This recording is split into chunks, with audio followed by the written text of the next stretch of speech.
तेरी मेरी कहानियाँ से सभी अपडेट पाने के लिए बेल आइकन दबाएं। आज की कहानी है आग। अरे संतोष बहन, यह क्या देख रही हूँ मैं? बहू के होते हुए तुम बर्तन घिस रही हो, पड़ोसन अलका ने उनके घर में प्रवेश करते हुए कहा। उसकी बात सुनकर बहू दिव्या सकुचा गई और सास की तरफ देखने लगी। संतोष जी बोली, अलका, यह आग कहीं और जाकर लगा। मैं तेरी बातों में नहीं आने वाली। क्या इससे पहले तूने मुझे कभी बर्तन मांजते नहीं देखा? जब बहू नहीं आई थी तब क्या मेरे घर का काम तू करके जाती थी? जुबान की कड़वी मगर बातों की खरी। संतोष जी से कुछ ऐसे ही उत्तर की आशा थी अलका को, पर वह कौन सा हार मानने वाली थी। आंखें मटकाते हुए बोली, जी तुम भी हर बात का गलत मतलब निकाल लेती हो। मैं क्यों तुम्हारे घर में आग लगाने लगी? बस जो देखा कह दिया, पर तुम्हारी मजबूरी समझती हूँ। अधेड़ उम्र का होने के बाद मुश्किल से लड़के की शादी हुई है। बहू के अनुसार नहीं चलोगी तो यह भी भाग जाएगी। फिर तो सब तुम्हें ही करना है। अच्छा है, बहू को खुश रखो। कम से कम बेटे का घर तो बसा रहेगा। उसने अपना अगला तीर छोड़ा। संतोष जी बोली, हाँ, तुम्हारे जैसे शुभ चिंतक पड़ोसियों की मेहरबानी के कारण ही मेरा बेटा अधेड़ हो गया, जिन्हें खुद से ज़्यादा दूसरों के घर की चिंता रहती है। लड़की वालों की तो लाइन लगी रहती थी मेरे घर पर पता नहीं कौन था नासपिटा जो उन्हें उल्टी सीधी बातें बताकर भगा देता था। मैं तो कहती हूँ इतना झूठ बोलने वालों के कीड़े पड़े। संतोष जी के बेटे देवेंद्र की उम्र 32 पार कर चुकी थी, फिर भी उसका विवाह नहीं हो रहा था। कारण थे पड़ोसी। देवेंद्र अच्छा खासा कमा लेता था, बिजली विभाग में क्लर्क के पद पर था। उसकी पहली सगाई इसी पड़ोसन अलका ने करवाई थी, पर वह लड़की इस रिश्ते से खुश नहीं थी। यह शादी उसकी मर्जी के खिलाफ हो रही थी। वह किसी और से प्यार करती थी और उसके बिना नहीं जी सकती थी, और उसने देवेंद्र को यह बात बता दी। और संतोष जी से बात करके काफ़ी सोच विचार के बाद उन्होंने यह रिश्ता तोड़ने में ही भलाई समझी।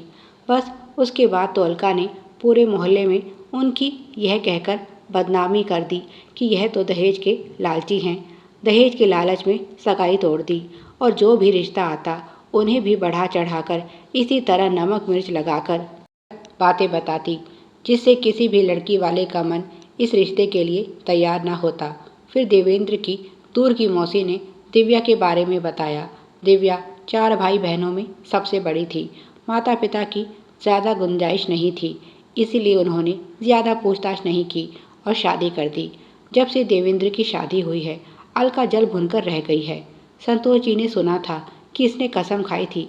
अरे मेरी बताई लड़की ठुकराई है इन लोगों ने। आप देखती हूँ कैसे अपने बेटे के लिए दुल्हन लाती है। दिवाली का त्योहार नज़दीक है। घर में साफ सफाई का काम चल रहा है। संतोष जी ने अपने पुराने पीतल के सारे बर्तन निकाल लिए। इन बर्तनों की सफाई बहुत मेहनत का काम है। दिव्या ने तो कहा भी कि वह अपने आप यह बर्तन भी साफ कर लेगी, पर संतोष जी बोली, नहीं बहू, जब से तुम आई हो मुझे कुछ करने ही नहीं देती। त्योहार की सारी साफ सफाई भी अकेले कर रही हो, कुछ तो मुझे भी करने दो। दोनों सास बहू बैठी वही पीतल के बर्तन साफ कर रही थी कि अलका वहाँ पहुँच गई। सास बहू का यह प्यार उससे देखा नहीं जा रहा। उसने तो दिव्या को भड़काने की भी भरपूर कोशिश की, पर जब वह कामयाब नहीं हो सकी तो संतोष जी को बहू के खिलाफ करने के इरादे से वह यहाँ आई थी, क्योंकि कल ही उसने संतोष जी को किसी बात पर बहू पर चिल्लाते हुए सुना था। सोचा था सास बहू में अनबन है, जाकर मैं भी आग में थोड़ा घी डाल आती हूँ, पर संतोष जी की बातें सुनकर उसका वहाँ से उठना भी मुश्किल हो गया। अलका को चुप देखकर संतोष जी बोली, लगता है अपने घर का रास्ता भूल गई हो। मैं बता देती हूँ, दरवाज़ा उधर है। और अलका अपमानित होकर उनके घर से बाहर निकल गई। संतोष जी ने बहू से कहा, बहू, ऐसे दूसरों का घर जलाकर तमाशा देखने वाले लोग तो बहुत मिलेंगे, पर आग पर पानी डालने वाले कम ही होते हैं। मुझे बहुत खुशी है कि तुम्हारे अंदर अच्छे बुरे को परखने की समझ है। जिंदगी में तुम कभी धोखा नहीं खाओगी। दिव्या मुस्कुराई और बोली, माँ जी, यह सारी समझ आपके प्यार और आशीर्वाद से ही है। और दोनों सास बहू मिलकर फिर से बर्तन मांजने लगी। जहाँ सास बहू का रिश्ता इतना मजबूत होता है, वहाँ अलका जैसे लोगों की दाल नहीं गलती। और यह मजबूती किसी भी रिश्ते में तभी आती है जब उसकी नींव प्यार और विश्वास पर टिकी हो।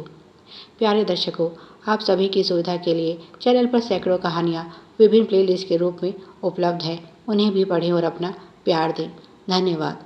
Please like, share and subscribe. Thanks for watching.